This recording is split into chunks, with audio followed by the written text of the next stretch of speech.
my friend and a prominent National Federation Party member, Richard Naidu, told an audience in Suva that the current government rules by fear. Minister Sayed-Khaiyum questions that. He asked at a press conference, and some of you might have been there, what fear? Then he attempted to put the blame for it onto threatening materials allegedly written by supporters of our party, my party, the People's Alliance, and other parties. Other parties that are not with him in government. That has been typical of him. Let me say straight away that it does not surprise me that Mr. Sayed-Khaiyum has difficulty recognizing Fiji's fear. This sort of denial often comes from those who lead authoritarian governments. I make the point that both Mr. Sayed-Khaiyum and Prime Minister Voreqe, Bainimarama have difficulty expressing genuine empathy with the people.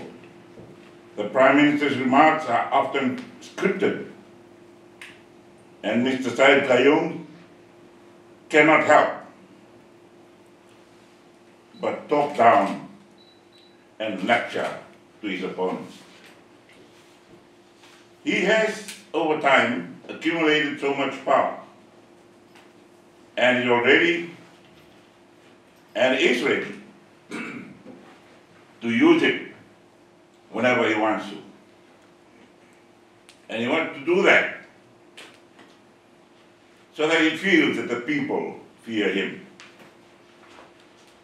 It is a striking example of self-deception that he and the Prime Minister have convinced themselves that they are doing marvels for the people and that all is well. It is impossible for them to admit that fear is abroad.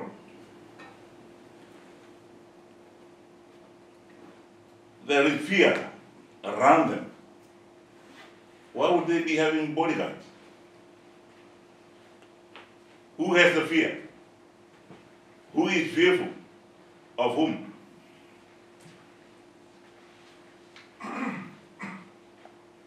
It is impossible for them to admit that fear is abroad, and that would mean they have failed to create a happy nation.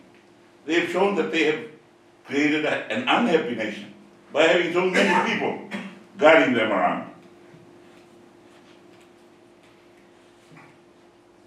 It is their mission to create a nation at peace. Yet it is a fact that throughout Fiji there is a perception that this government is indeed to be feared. So many people fear them. So many things they have said and done have driven people to fear them. The origins of fear go back to numerous publicized incidents and some utterances. I add here that apart from the print and electronic media, the coconut wireless can be very effective in disseminating the news. I recollect some years ago, the Prime Minister appeared to threaten to withhold some development funds from areas that he had realized had not supported him in the previous election. He seems to have overcome that urge now, because it's getting too close to elections, and they want everybody to be on his side. That's why we're seeing all these giveaways and high-profile developments being carried out just before election. But the memory of his apparently threatening attitude lingers on. People have not forgotten. It makes people cautious and nervous about speaking out in case there are repercussions. In other words, fear still hovers over all of them, all of us. For many, the safest approach is to hide their true feelings and shower the Prime Minister and his ministers with praise. thin phrase. When MPs were taken in for questioning for opposing the controversial Bill 17, when it was a bill, that created fear. It would be natural for people to think if MPs were taken in, perhaps the same would happen to them if they spoke out on something else. The Vice Chancellor of the University of the South Pacific was deported at night with no explanation. These were police state activities and actions.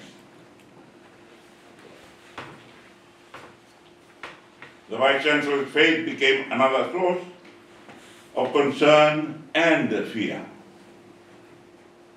People in high-profile positions feared that if they spoke in the government's eyes out of turn, they would suffer the same activity, the same actions.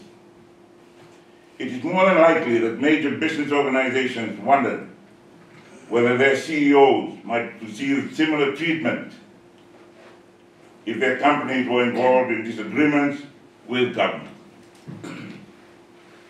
A group of young people tried to march publicly to protest about the climate change issues, not even protest, but just to highlight their concern for climate change.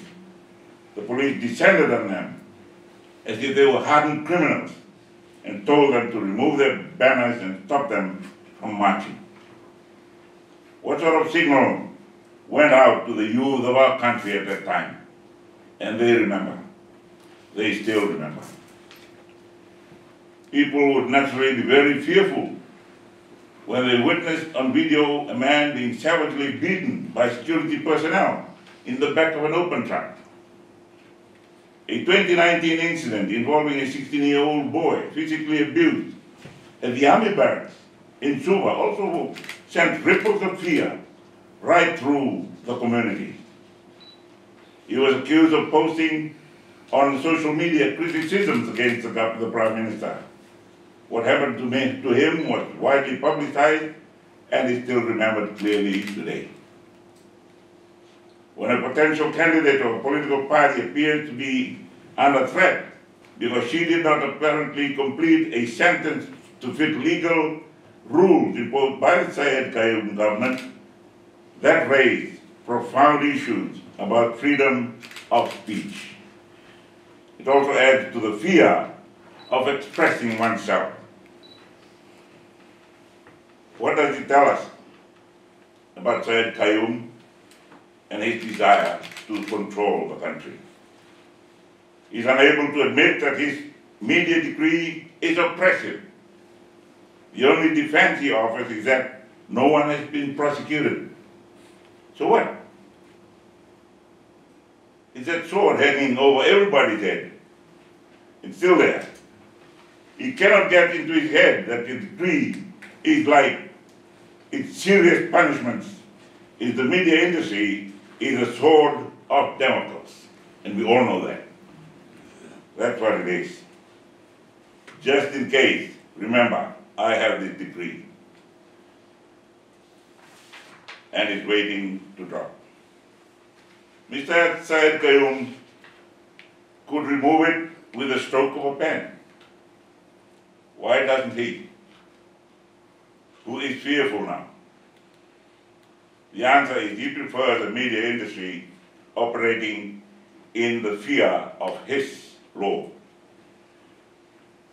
The recent legal onslaught on political parties by Sayed-Khaiyum over electioneering details is causing wide concern and probably a degree of fear among candidates, their families, and the public.